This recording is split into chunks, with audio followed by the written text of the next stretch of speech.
Hello everyone. आप सब कैसे हैं? मैं उम्मीद करता हूं कि बहुत अच्छे होंगे और अपनी पढ़ाई को बहुत अच्छे से कर रहे होंगे। मैं Akash Kumar वडाना ICT virtual classroom में आपका बहुत बहुत स्वागत करता हूं मेरे प्यारे बच्चों। जैसा आपको पता है मेरे प्यारे बच्चों, बेसिकली हमारी आपका 6th क्लास है और आज हम लोग आपका सोशल साइंस का जो है चैप्टर नंबर 6 हमारे अतीत जो हमारी बुक है उसी का मैं आपको एक चैप्टर करा चुका था, नए प्रश्न नए विचार, जिसमें हम बौद्धिज्म की कहानी को पढ़ रहे थे। किसकी? बौद्धिज्म की जो कहानी है उसको पढ़ रहे थे। एक लेक्चर मेरा इसमें हो चुका था और हमने सबसे पहले देखा कि आगना जो है पहली बार आपका अपने पुणे यानी कि महाराष्ट्र से बनारस जा रही थी, वाराणसी, और उसकी मम्मी ने टीचर से कहा कि आप बच्चों को सारनाथ दिखा के लाना। वहां से हमने बुद्ध की कहानी को प्रारंभ किया था और मैंने आपको बताया था कि सारनाथ में बुद्ध ने पहला अपना उपदेश दिया था। सारनाथ की कहानी शुरू हुई बौद्ध धर्म के संस्थापक के रूप में। इन सारी कहानी को हमने धीरे धीरे देखा कि जो बौद्ध धर्म के जो आपके संस्थापक थे, ठीक, गौतम बुद्ध या सिद्धार्थ, वो शाक्य गण से थे। युवावस्था में ही ज्ञान की खोज में सुख चैन छोड़कर बाहर निकल गए, ठीक है, और बोध गया बिहार गए और कुशीनारा में उनकी मृत्यु हो गई। सारनाथ ने प्रथम उपदेश दिया, ठीक, और उन्होंने कहा है कि जीवन हमारा कष्टों और दुखों से भरा हुआ है, ऐसा हमारी इच्छाओं के कारण होता है, ठीक, और ये तृष्णा ही हमारे जीवन को प्रभावित करती हैं। और इन सभी को हम लोगों ने गौर करके एक एक करके देखा। प्राकृत भाषा, पाली भाषा, इन सारी भाषाओं को हमने, ठीक, एक एक करके आपका देख लिया, ठीक। तो फिर हमने पढ़ा कि जो उपनिषद हैं वो क्या होते हैं, ठीक, और बुद्ध की कहानी से संबंधी आपका किस्सा गौतमी की कहानी को मैंने आपको समझाया था। उसके बाद हमने पढ़ा उपनिषदों को कि उपनिषद क्या होते हैं। भारतीय दर्शन की 6 पत्ती हैं जिनको सठ दर्शन कहा जाता है, ठीक। इन सठ दर्शन को हमने देखा कि सठ दर्शन बेसिकली क्या है, ठीक, और उपनिषद के बारे में पढ़ा कि उपनिषद क्या है, आत्मा और परमात्मा क्या है, एक ही है, सार्वभौमिक आत्मा की बात करी। फिर मैंने आपको बताया कि आत्मा परमात्मा एक है, यही सार्वभौम आत्मा है, ठीक। ब्रह्म और आत्मा के विषय की बात है। और ये क्या होते थे? उपनिषद के गुरु के समीप बैठकर, यानी कि अध्यापकों के समीप विद्यार्थियों की जो बातचीत थी उसी का आपका संकलन है। संकलन का मतलब है जिसको एक साथ आपका लिखा गया हो उनकी वार्तालाप को, उसी को हमने आपका संकलन का दर्जा दिया है, इसी को हमने संकलन कहा है। क्लियर है? फिर उसके बाद एक भिखारी की कहानी को हमने पढ़ा। भिखारी बात करता है आपका, दो ऋषि होते हैं, सैनक और अभिप्रेरणक, और वो आपकी सार्वभौम आत्मा की आपकी तपस्या करते हैं। भिखारी आता है, वो उसको खाना नहीं देते हैं, फिर वो सार्वभौमिक आत्मा पर एक व्याख्यान देता है और ऋषियों को अपना भोजन उसको दे देते हैं। ये सारी चीजें यहाँ तक हम देख चुके थे इन भाग में। हमने पढ़ा कि कुछ बहुत सारी आपका महिलाओं का भी इसमें बड़ा योगदान था शंकराचार्य के बाद। इसके बाद हम आगे बढ़ेंगे, लेकिन आगे बढ़ने से पहले 2 मेजर टॉपिक पर हमने चर्चा की थी। सबसे पहले हमने बौद्ध धर्म के बारे में पढ़ा था। तो सबसे पहले बौद्ध धर्म से संबंधित किसी का कोई भी क्वेश्चन, कोई भी डाउट है, एक बार बच्चों आप देख लीजिए। पहले बौद्ध के बारे में, फिर उपनिषद के बारे में मैं आपसे पूछूंगा। 30 सेकंड 40 सेकंड में एक बार आप अपनी बुक का पन्ना पलटे और जल्दी से एक बार देख लीजिए ताकि हमको स्पष्ट हो जाए क्या है ये सब चीजें।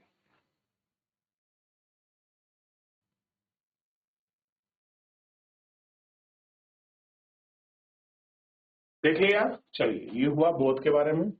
और ये आपको पता है सारनाथ का स्तूप है। स्तूप मतलब मिट्टी का ढेर, मैं समझाया था। और मैंने ये भी बताया कि उन्होंने अपने सारे भाषण मतलब जितनी भी चीजें हैं उन्होंने प्राकृत भाषा में लोगों को अपने संदेश दिए। प्राकृत आम बोलचाल की भाषा है। पाली उस समय के विद्वान जन की भाषा हुआ करती थी। तो पाली और प्राकृत में आप अंतर स्पष्ट कर लीजिए। उसके बाद उपनिषद को पढ़ा।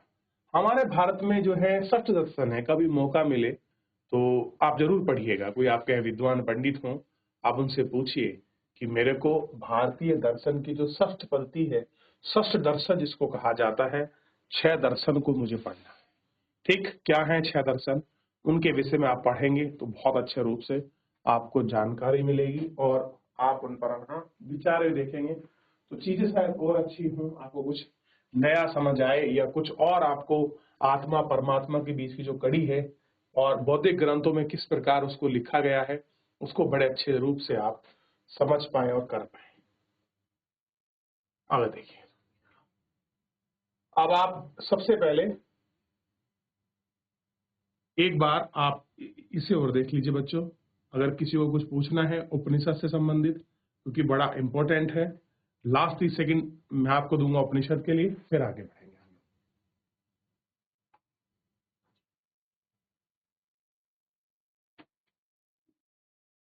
चलिए आगे बढ़ जाते हैं। आप कहानी व्याकरण की, और एक व्याकरण के बहुत बड़े विद्वान जिनको पता होगा, इनको पाणिनि के नाम से जाना जाता है, व्याकरणाचार्य भी इनको कहा गया है। इन्होंने ही व्याकरण की शुरुआत की। इस युग में कुछ अन्य विद्वान खोज कर रहे थे। प्रसिद्ध विद्वानों में पाणिनि ने संस्कृत भाषा की रचना की। उन्हें स्वरों और व्यंजनों की एक विशेष क्रम में रखकर आधार पर सूत्र रचे। बीज गणित के सूत्र काफी मिलते जुलते हैं। इसका प्रयोग उन्होंने संस्कृत भाषा के प्रयोग में लघु सूत्रों के रूप में लगभग 3000 रूप में किया। तो अगर आपसे पूछ ले कि व्याकरण के रचयिता, व्याकरण को बनाने वाले कौन हैं, तो आपको पता होना चाहिए। तो व्याकरण को बनाने वाले कौन हैं? आपका पाणिनि ने सबसे पहले किया। अब देखिए, अलजेब्रा के जो आपके फार्मूले हैं वो हमारे व्याकरण से, हमारी ग्रामर से काफी मिलते जुलते हैं। ठीक, ये आपको ध्यान रखना है। अब देखिए, बात करते हैं जैन धर्म की। जिस तरह से बौद्ध धर्म फैला, उस तरह से ही आपका जैन धर्म भी हमारे यहाँ, और बौद्ध धर्म और जैन धर्म के फैलने में काफी चीजें आपको दिखाई देंगी। इस युग में लगभग 2500 साल पहले जैन धर्म के 24वें तीर्थंकर तथा अंतिम तीर्थंकर वर्धमान महावीर ने अपना विचारों का प्रसार किया। कब? 2500 साल पहले। कौन से नंबर के तीर्थंकर थे? 24 नंबर के। और सबसे बड़ी बात ये क्या थी? ये अंतिम थे। इनके बाद कोई भी आपका तीर्थंकर नहीं बना, और इन्होंने अपने विचारों का प्रसार किया। जैसे वो शाक्य गण से थे, ये किससे थे? ये आपका बज्जी संघ से थे। ठीक, और लक्ष्मी कुल के थे। किसके कुल के थे? लक्ष्मी। और क्षत्रिय राजकुमार थे। आप सोचिए, ज्ञान, सत्य और परमात्मा की खोज ने, ऐशो आराम जीने वाले राजाओं ने उन सब अपने सुखों का त्याग कर कर क्या किया? आपका सत्य की खोज, परमात्मा की खोज में निकल गए। ठीक, इस संघ के नियम तुमने अध्याय 5 में पढ़ा। 30 साल की आयु में उन्होंने घर छोड़ दिया, जंगल में रहने लग गए। 30 साल की आयु में घर छोड़ दिया, जंगल में रहने लगे। 12 वर्ष तक उन्होंने कठिन एकांकी जीवन व्यतीत किया। उसके बाद इनको ज्ञान का प्राप्त हुआ। उनकी शिक्षा सरल थी। सत्य जीने की इच्छा रखने वाले प्रत्येक स्त्री व पुरुष अपना घर छोड़ देना चाहिए। ये कह रहे कि जो भी व्यक्ति आपका सत्य की चाह चाहता है, सत्य की तरफ जाना चाहता है और उसी सत्य की तरफ निकलना चाहता है, चाहे कोई स्त्री हो या पुरुष, उसे अपने घर को त्याग देना चाहिए। अहिंसा के नियमों का आपके कड़ाई से पालन करना चाहिए। अर्थात किसी भी जीव को ना तो कष्ट देना चाहिए और ना ही उसकी हत्या करनी चाहिए। महावीर का कहना था कि सभी जीव जीना चाहते हैं, सभी के लिए जीवन प्रिय है। महावीर ने अपनी प्राकृत शिक्षाओं में दी गई यही कारण है कि साधारण जन उनके अनुयायी शिक्षाओं को समझ सकें। देखिए, महावीर स्वामी ने जितनी भी अपनी भाषा है अपने, यानी कि उन्होंने जितना भी लोगों को समझाया है, वो आपका प्राकृत भाषा में समझाया है। और मैंने आपको पहले भी बताया है कि आप देखिए, इन्होंने प्राकृत में समझाया है, और उधर अगर आप बौद्ध धर्म के जो बुद्ध हैं, अगर आप बुद्ध की भाषा को जाओ तो इन्होंने भी प्राकृत भाषा में समझाया है। क्लियर है? यानी कि ये उस भाषा को पकड़ रहे हैं जो लोगों के आम बोलचाल की भाषा है। ठीक, जिसमें जनसाधारण अपने विचार को समझ सकते हैं। देश के अलग अलग हिस्सों में प्राकृत भाषा के रूप प्रचलित है। ठीक है, छोटा मोटा उनमें अपभ्रंश का रूप जो है प्राकृत भाषा में आपको हर हिस्से में दिखाई देगा। ठीक, प्रचलन क्षेत्र के आधार पर ही अलग अलग नाम थे। जैसे मगध में बोले जाने वाली प्राकृत भाषा प्राकृत मगधी कहलाती थी। अगर वो मगध में बोली जा रही, मगध मतलब यानी कि बिहार का वो पार्ट, तो वो क्या था? प्राकृत मगध। जैन नाम से जाने जाने वाले महावीर के अनुयायियों को भोजन के लिए भिक्षा मांगकर सादा जीवन व्यतीत करना पड़ता था। अब जो लोग महावीर स्वामी के अनुयायी का मतलब जो आपके फॉलोवर हैं, उनको भोजन नहीं बनाना होता था, बल्कि वो भिक्षा मांगते थे। भिक्षा वृत्ति करने के आधार पर ही वो लोग क्या करते थे? अपना भोजन जिया करते थे। उन्हें पूरी तरह से ईमानदार होना पड़ता था। चोरी ना करना उन्हें सख्त हिदायत दी जाती थी और ब्रह्मचर्य का उनको पालन करना होता था। पुरुष व स्त्री को ही सब कुछ त्यागना पड़ता था। अगर आपको जैन धर्म अपनाना है तो उनके द्वारा दी गई शिक्षा, उनके द्वारा बनाए गए आचरण, उनके द्वारा किए गए काम, उनके द्वारा बनाए गए नियम, उन्हीं के आधार पर चलकर आपको सत्य की खोज और कैवल्य की प्राप्ति के लिए आपको मार्ग चुनना था। और वो मार्ग कोई कठिन मतलब आपका सरल मार्ग नहीं था, वो एक आपका कठिन मार्ग था, जो हर कोई व्यक्ति उस मार्ग पर चलने से पहले बहुत बार विचार करता था। शायद कितने व्यक्ति सोचते थे, लेकिन उनके नियम और संयम, जिस तरह से वो अहिंसा की बात करते हैं, ऐसे ही बौद्ध भी क्या करते हैं? अहिंसा की। तो अहिंसा पर उन्होंने विशेष बल दिया। जीवन के उस पड़ाव में आपको दिखाई देगी।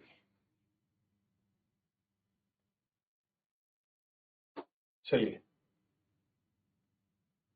अब देखिए, अधिकांश व्यक्ति के लिए ऐसे कड़े नियमों का पालन करना बहुत कठिन था। अगर कोई व्यक्ति है, उसके लिए ऐसे नियमों का पालन करना बहुत कठिन था। फिर भी हजारों व्यक्ति इस नई जीवन शैली को जानने और सीखने के लिए अपने घरों को छोड़ दिया। उन्होंने अपने घर पर ही रहते और भीख भिक्षुणी बनकर लोगों का भोजन प्राप्त कर उनकी सहायता की। मुख्यतः व्यापारियों ने जैन धर्म का समर्थन किया। किसानों के लिए इन नियमों का पालन अत्यधिक कठिन था, क्योंकि फसलों की रक्षा करने के लिए उन्हें कीड़े मकोड़ों को मारना पड़ता था। सदियों में जैन उत्तर भारत के कई हिस्सों के साथ साथ गुजरात, तमिलनाडु, कर्नाटक में भी फैल गया। महावीर और उनके अनुयायी के द्वारा शिक्षा में भी शताब्दियों तक मौखिक रूप से ही चली। ध्यान दीजिए, जितनी भी शिक्षा आपके ट्रांसफर हुई है वो मौखिक रूप से हुई है, चाहे आपके वेद हों, चाहे आपके उपनिषद हों, चाहे आपके अरण्यक हों। कोई भी ऐसा ग्रंथ है पहले मौखिक थी, लिखने कार्य तो बाद में प्रारंभ हुआ। ठीक, वर्तमान में उपलब्ध धर्म की शिक्षा में लगभग 1500 ईसा पूर्व गुजरात के वल्लभी नामक स्थान पर लिखी गई है। कैसी हैं? वल्लभी नामक स्थान पर लिखी गई है। तो ये जैन धर्म के बारे में था। जैन शब्द जो है आपका जिन से निकला है, जिनका अर्थ है विजेता। महावीर के लिए जिन शब्द का प्रयोग इसी क्षेत्र में किया जाता था। ठीक,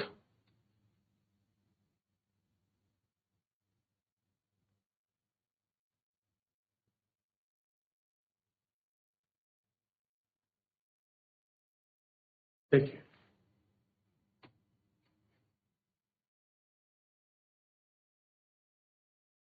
हो गया। अब बात करेंगे संघ की।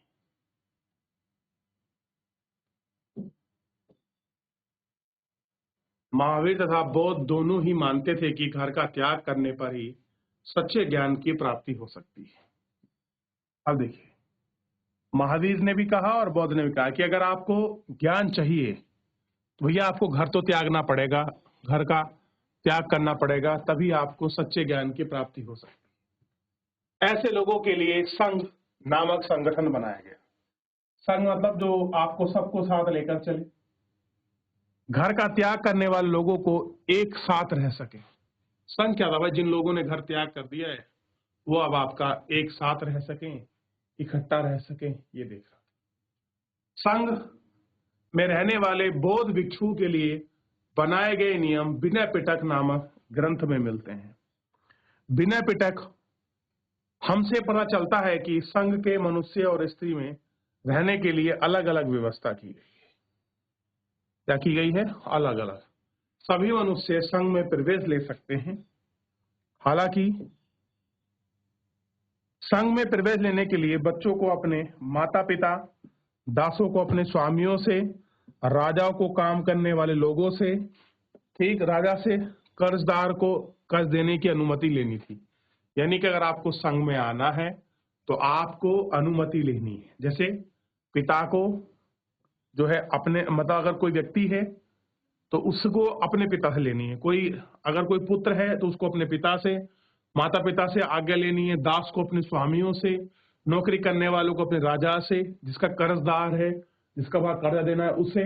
यानी कि सबको अनुमति लेने के बाद ही, और स्त्री को अपने पति से अनुमति लेने के बाद ही आप संघ में साध्वी या साधक बनने के लिए आ सकते हैं। ये संघ का नियमावली उन्होंने रखी कि ये नियम है, इसी आधार पर आप लोग आ सकते हैं। ठीक, ये उन्होंने नियम रखा।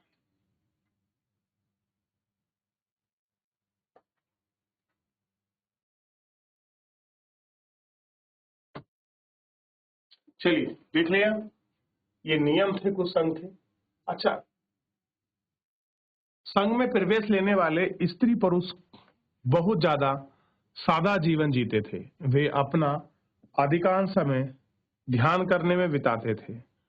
दिन के एक निश्चित समय में शहरों और गांव में जाकर भीख मांगते थे। यही कारण है कि उन्हें भिक्षु तथा भिक्षुणी यानी और साधुओं के लिए प्राकृत भाषा का शब्द साधु था। यानी कि भिक्षुणी आपका पाली भाषा का हो गया, और साधु इनको जो है आपका प्राकृत भाषा में जो था आपका साधु या संत आपका बोलते थे। क्या बोलते थे? साधु या संत आपका बोलते थे।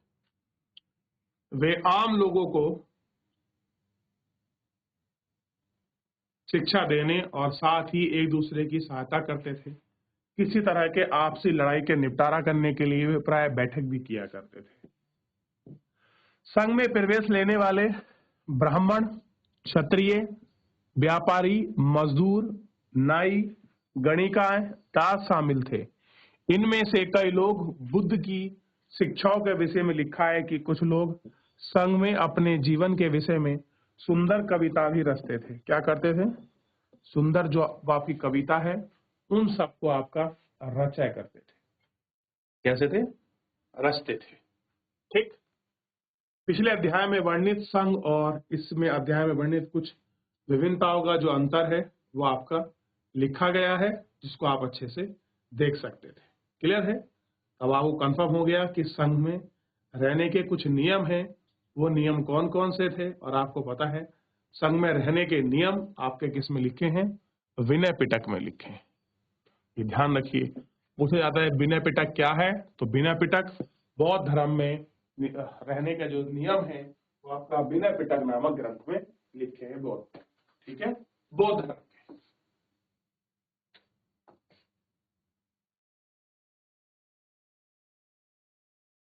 चलिए देखिएगा, आगे बढ़े।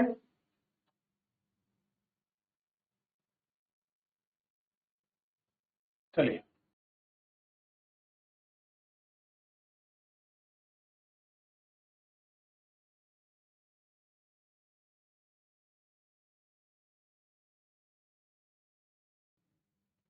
जैन तथा बौद्ध भिक्षु पूरे साल एक स्थान से दूसरे स्थान पर घूमते हुए उपदेश दिया करते थे। चाहे जैन भिक्षु हो, चाहे बौद्ध भिक्षु हो, वो एक स्थान से दूसरे स्थान पर घूमते हुए उपदेश दिया करते थे। केवल वर्षा ऋतु में ही जब यात्रा करना कठिन हो रहा था तो वे एक स्थान पर निवास करते थे। कब? ऋतु प्रवास, वर्षा ऋतु में। ऐसे समय वे अपने अनुयायियों द्वारा उद्यान बनाए गए अस्थायी निवासों में अथवा पहाड़ी क्षेत्रों में प्राकृतिक गुफाओं में रहते थे। कहां पर? जहां पर कुछ प्राकृतिक गुफा हैं उनमें वो आपका निवास करते थे। जैसे जैसे समय बीतता गया, भिक्षु और भिक्षुणी ने स्वयं तथा उनके समर्थक के अधिक स्थायी शरणार्थी की आवश्यकता का अनुभव किया। तब तक शरण स्थल बन गया जिन्हें विहार कहा गया। शरण स्थल बन गया जिसे क्या कहा गया आपका? विहार कहा गया। आरंभिक विहार, विहार मतलब बौद्ध भिक्षुओं के रहने की जगह, उसको विहार। अब कुछ ऐसी गुफा थे, पहाड़ी को काटकर बनाई गई, आपका कार्ले यानी कि वर्तमान के महाराष्ट्र में स्थित एक गुफा है, उस गुफा को आप देख सकते हैं। ये गुफा है, ऐसी गुफा है जो बौद्ध भिक्षुओं के निवास स्थान के लिए बनाई।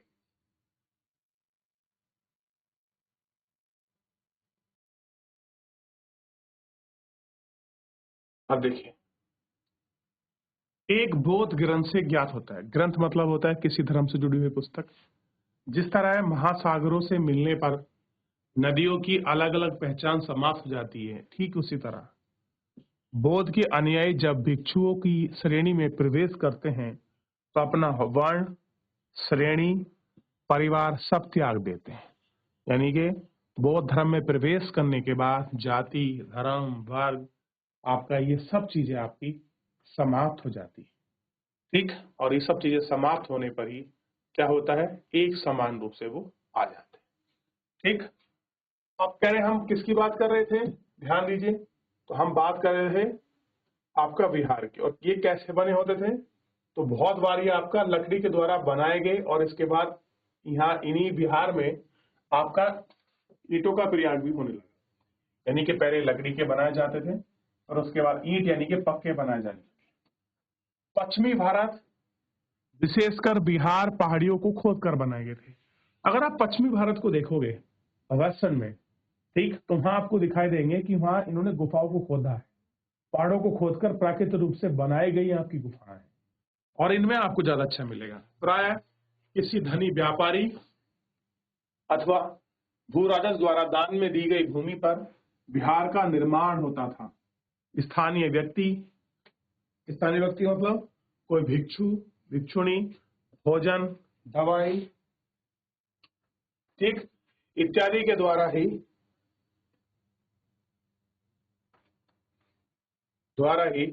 भिक्षुणी के द्वारा ही, देखिए एक उदाहरण देखते हैं। प्राय किसी व्यापारी, राजा अथवा भूस्वामी द्वारा दान में दी गई भूमि पर विहार का निर्माण हुआ था। अगर किसी ने कुछ भूमि को दान में दे दिया है, कोई राजा है, कोई धनी वर्ग है, कोई भूस्वामी है, तो वहां पर भी आपका जो है विहार का निर्माण था। बिहार नहीं, विहार। विहार मतलब बौद्ध भिक्षुओं के रहने का जो स्थान है उसको विहार कहा गया। स्थानीय व्यक्ति भिक्षुणियों के द्वारा भोजन, वस्त्र तथा दवाई लेकर आते थे, जिनके बदले में भिक्षु और भिक्षुणी के लोग शिक्षा देते थे। आगे आने वाली शताब्दियों तक बौद्ध धर्म उपमहाद्वीप के विभिन्न हिस्सों के साथ साथ बाहरी क्षेत्रों में भी फैलता चला गया। इस समय बौद्ध धर्म की एक नई धारा महायान का विकास हुआ। किसका विकास हुआ? महायान का। इसके दो मुख्य विशेषताएं थी। पहली, मूर्ति बनाने वाले बौद्धों की उपस्थिति सिर्फ उस संकेत के माध्यम तक ही दर्शाई जाती थी। मिसाल के तौर पर निर्वाण प्राप्ति को पीपल के वृक्ष, पीपल के पेड़ की मूर्ति द्वारा बनाया गया था। पीपल की पेड़ की मूर्ति द्वारा दर्शाया गया। अब बौद्ध की प्रतिमा बनने लगी हैं। इनमें से अधिकांश मथुरा में, तो कुछ आपके तक्षशिला में बनाई जाती थी। अब क्या हो रहा है? बौद्ध की कुछ आपकी तस्वीरें, कुछ मूर्तियां आपके बनने लगी थी, और जिनको आपका यहाँ पर आपका दर्शाया जाता था, दिखाया जाता था। दूसरा परिवर्तन बोधि तत्व में आस्था को देकर था। बोधि तत्व उन्हें कहते थे जो ज्ञान प्राप्ति के बाद एकांतवास करते थे। तो बोधि तत्व क्या था? जो आपका ज्ञान प्राप्ति के लिए एकांत, अलग से वास करते, एकांत, उनको कहा गया है।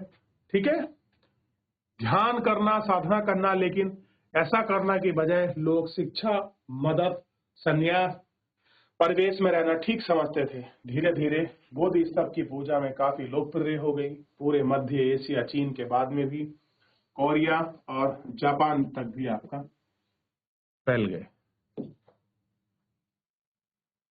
बौद्ध धर्म का प्रसार पश्चिमी और दक्षिणी भारत में हुआ, जहां बौद्ध भिक्षुओं में रहने के लिए आपका दर्जनों गुफाएं खोदनी पड़ी। और इसी के साथ बहुत सारी जो आपका दर्जनों जो गुफाएं हैं उनके साथ